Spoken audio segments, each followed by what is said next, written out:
Hey guys, Danny here again. So in my last video, we drew out the RNA hat guy, and I think I mistakenly said 16 RNA viruses, but there's only 15, so don't worry. There's not another one that's just missing, and we don't need to know. So in the last video, we described a little bit about the shapes and how to figure them out on the hat, and now we're going to talk a little bit about each one. Okay? So the reovirus, number one. If you remember here, the 10 to 12 segments. Okay, so the reovirus is going to be, there's two classes. There's the rotavirus, which is the number one cause of fatal diarrhea in children. Diarrhea in children. And it's also going to be the coltivirus. And the coltivirus is the Colorado tick fever. I don't know how high yield it is, but it's in first aid, so that means we have to know it. And the fatal diarrhea, the danger is, electrolyte imbalances and losses of fluid.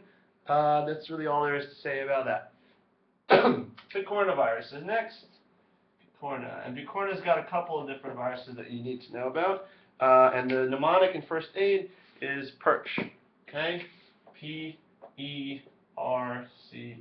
Alright. So the P stands for the poliovirus. And the poliovirus, I think the most important thing to know is that there's two types of vaccine. We got the Salk vaccine, and K is for killed. And then we got the Sabin vaccine, and the Sabin vaccine is live. The advantages to giving a dead vaccine is that it's not going to reactivate itself. But also the advantage of giving a live vaccine is that you're going to have lifelong immunity, and you're not going to have to re-give booster shots of it or anything. Okay, that's pretty much poliovirus. The E is going to be the echovirus, and the echovirus is going to be a cause of aseptic meningitis. It can give you URIs, myocarditis, and it usually happens in the summer months. Okay, the next guy, R, is going to be the rhinovirus. And the rhinovirus is the common cold. It's a cause of common cold. Sorry, let me put here aseptic meningitis. Okay. All right. So yeah, the rhinovirus is common cold. That's pretty much it, I guess. All right. C is for the Coxsackie virus. Coxsackie. Okay, and we got Coxsackie A, and then we got Coxsackie B. So Coxsackie A is first aid doesn't really distinguish between them, but there are two types, so I just want to mention that there are two. But basically what first aid says is that Coxsackie viruses can cause aseptic meningitis. Okay, aseptic meningitis. And for anyone who doesn't have first aid, I recommend you buy it.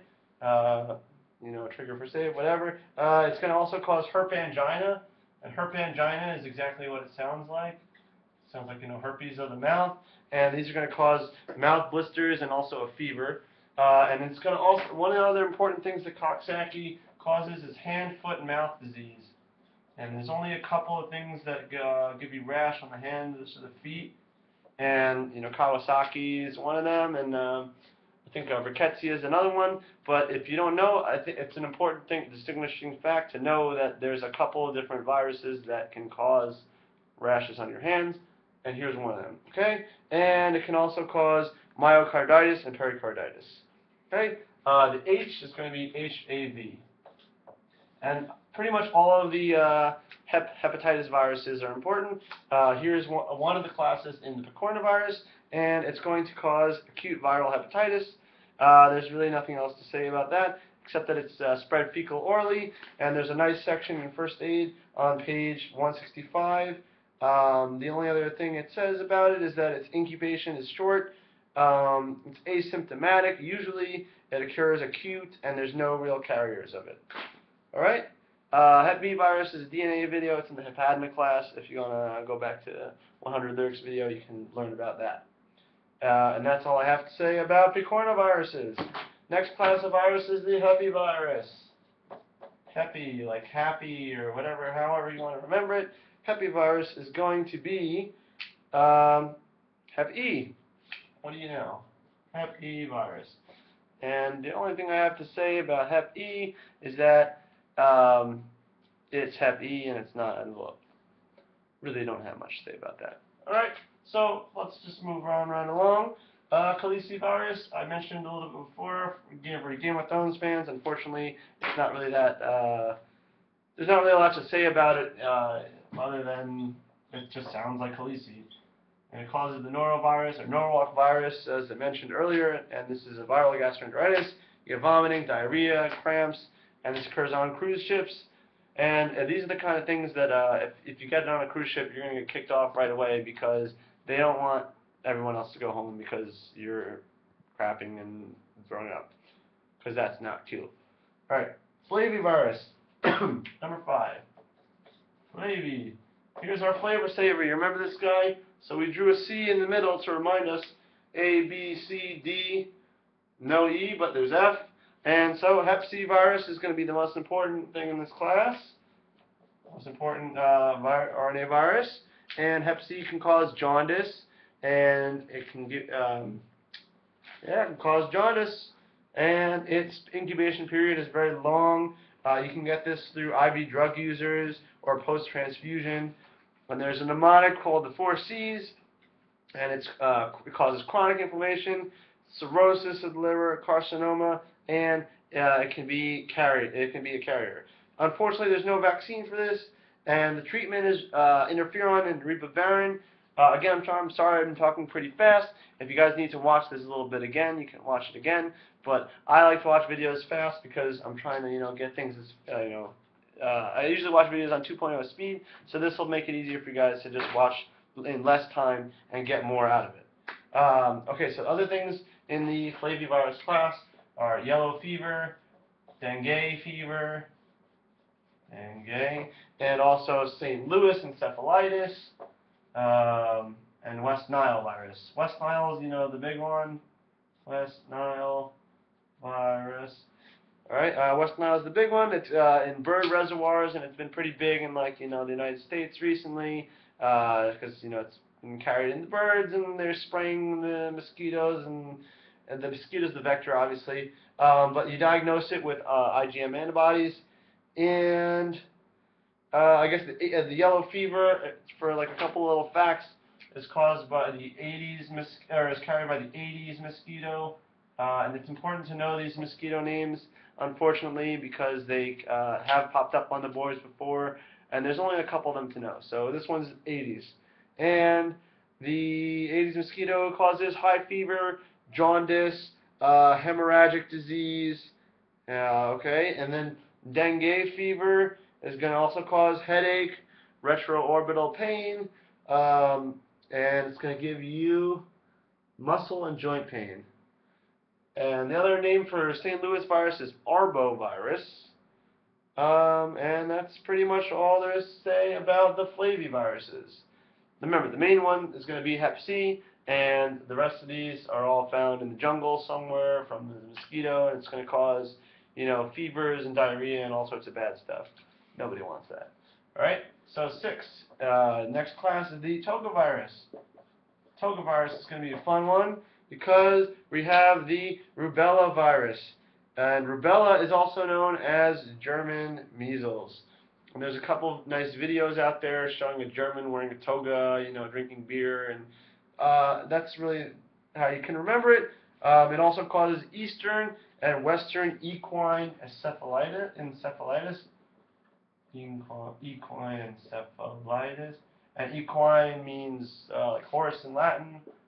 I don't know how high yield that is going to be, but rubella, again, it's the German measles, causes fever, lymphadenopathy, arthralgia, and you get this classic maculopapular rash. Not to be confused with the maculopapular rash you get from SLE, right? Okay, so the one other thing to note about rubella is that it's one of the torch viruses, and torch viruses can cause a PDA, patent ductus arteriosus. You can get pulmonary stenosis, cataracts, and deafness, and this is all in a newborn. So you really want to make sure the mother, while she's pregnant, she doesn't have rubella because it can mean severe consequences for the baby. All right? Okay. That's going to be it for the toga viruses. Unfortunately, I'm going to have to erase everything here, but you guys can always rewind back to this video and see everything else. So we just went through 6 virus classes. This is going to be a little bit longer than a 10-minute video because there's a lot of viruses to go through. But we're going to continue right along here. Retrovirus is number 7. Retrovirus. And I'm sorry I haven't been referring to the hat guy, but we went over the non-segmented, we went over the non-enveloped, the 4 viruses here. We went over the togavirus, the German measles, and we also went over the flavivirus. Alright, so it's 4, 5, 6, 7. Retrovirus. We said the backwards hat, I heart Tel Aviv. Woo! Okay, so HTLV and HIV. HIV, HTLV. There's a lot of important stuff to know about HIV, like all the fusion proteins and all the drugs to treat it. That's going to have to be a different video. If you guys really want me to make another video talking about that, please comment and like this video and tell me to do it. I'd be more than happy to do it. I'm just not going to talk too much about it right now. HIV can cause AIDS if it progresses, and HTLV causes T-cell leukemia. And what the important thing to know about these is that they have a reverse transcriptase, and that's going to make DNA from an RNA, and usually you make it's the other way around. Okay, so that's pretty much it. We said earlier that icosahedral shaped is going to be HTLV, and HIV is going to be conical shaped. And that's pretty much it for that. Again, if you want another video, I'll make it, but if not, go learn about HIV. It's a lot of important proteins and different genes that designate and how it gets in and how it spreads. Important to know. High yield for the boards. Coronavirus is number 8. A nice beer right now. I'll probably have a beer after this because my throat is starting to get scratchy from talking for so long. But anyway, coronavirus is another cause of the common cold. And can you remember what the first cause we said that the common cold was? Okay, good. It's rhinovirus. And do you remember where rhinovirus was in which one of these classes? If you said picornavirus, you were correct. That's in our perch mnemonic, which was polio, echo, rhino, Coxsackie, and hep A. Alright, so that's the coronavirus, cause of common cold, and SARS. Okay, common cold and SARS. Alrighty, so we're moving right along here. The next virus, sorry, it's going to be orthomyxo. Orthomyxo. And I'm just going to go right ahead and write the next class while we're doing this, which is the paramyxo. And it's pretty easy for the orthomyxo to know that it simply stands for the influenza virus. It's the only virus in the class is the influenza virus. And the reason why I put paramyxo next to it is because paramyxo, para-influenza. Okay? Para-influenza. I'm sorry this glare is really not helping me right now. I don't want to use this Christmas lights because the Christmas lights are not going to come out well. Alright? Okay. Maybe this will work. Alright. So there's a mnemonic for the paramyxoviruses, and the mnemonic is PRM from the paramyxo. I'm just going to put this back down because it's going to be futile anyway. But P, R, and M, and the R is going to stand for RSV, respiratory syncytial virus, and this is going to cause bronchiolitis in children and babies, excuse me, bronchiolitis, and it's also going to cause. Okay, that's it. Important thing to know about this is that the treatment is ribavirin. Ribavirin, and the other thing ribavirin can treat, if I'm not mistaken, is was it Hep C? I think it was Hep C. Don't quote me on this right now. But basically, I'm pretty sure it's a Hep C. You can just look that up again, and then maybe I'll put in the comments exactly what it is.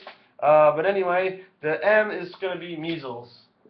And this is in contrast to our German measles, which was rubella. Measles is also called rubeola. Okay? And again, you get this rash that will spread. And it's also, the M stands for mumps. So this is where you get the MMR vaccine from. Measles, mumps, and yes. Ella? MMR. Okay, so look that up again. MMR vaccine, also an important thing to know. We're going to continue right along. Rhabdomyovirus is next. This is our Batman on the hat. Also helical shaped.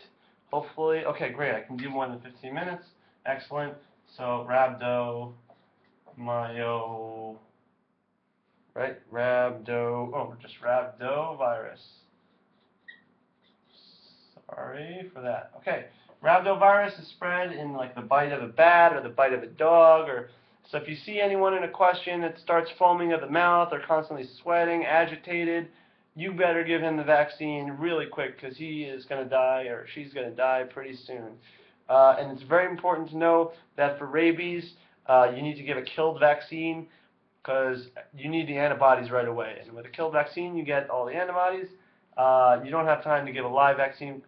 And the other important thing to know is that the virus itself is retrograde transfer along the kinesin string. Dynein and kinesin are two microtubules, or they're microtubular elements that transport information along the axons, and the rhabdovirus goes backwards, which is kinesin. Kinesin in, dynein out. Okay, and that's pretty much it to say about the rhabdo. 12 is going to be filovirus, and filovirus is a helical as well. Helical shape, this is his mouth. The only two things in filovirus are Ebola and hemorrhagic Marburg, hemorrhagic fever, which is often fatal. And that's pretty much all I know about that. And maybe there is something more important, but for the boards it only says this in first aid. Okay, so we're almost done. We only have 3 more viruses left, and I can taste the finish line. Can you guys taste the finish line? All right. So the arenavirus is going to be single-stranded, and we said it's circular shaped, and we got 2 eyelashes because it's 2 segments, and you get lymphocytic choriomeningitis virus. Lymphocytic choriomeningitis virus. I've never seen a question like this before, but it's always good to know these things. And the other thing you get from arenavirus is Lassa fever encephalitis, which is spread by mice. Keep that in mind, mice, because there's another virus coming up very soon, which might be of importance to you on the boards because it's the only one spread by mouse urine. But this one is simply Lassa fever encephalitis spread by mice. Okay, alright, so we got the last 2 viruses left. I'm going to go up here. 14, Bunya virus. Excuse me. Bunya, right? Can you see? Yeah, we can see. Bunya virus, circular, single-stranded, 3 segments, 3 eyelashes. Here we got California encephalitis.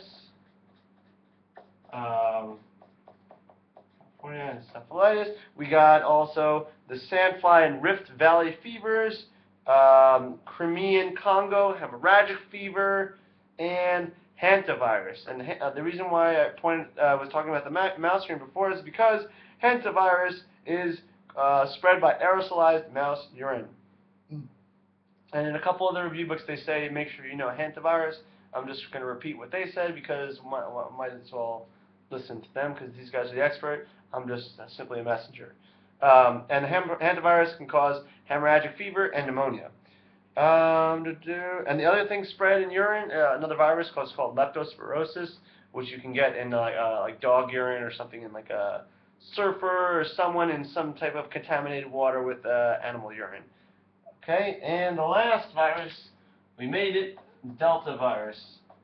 And Delta virus is Hep D virus, and it requires HBV for co-infection, and we're not really sure what the capsid symmetry looks like. Hep D virus is spread parenterally or sexually, or it could be spread through the placenta, and you can get a super infection. So you can't get Hep D, without HBV. So it's really dependent on that, and that's pretty much all the RNA viruses, and I hope you guys like this video. If you want more videos, comment. If you need some help on anything else, I can try to make you some more mnemonics. My name is Dan, and again, thanks to 100 Lyric for her video on DNA virus, which inspired me to do the RNA viruses, and Good luck studying, and I hope you enjoyed this video.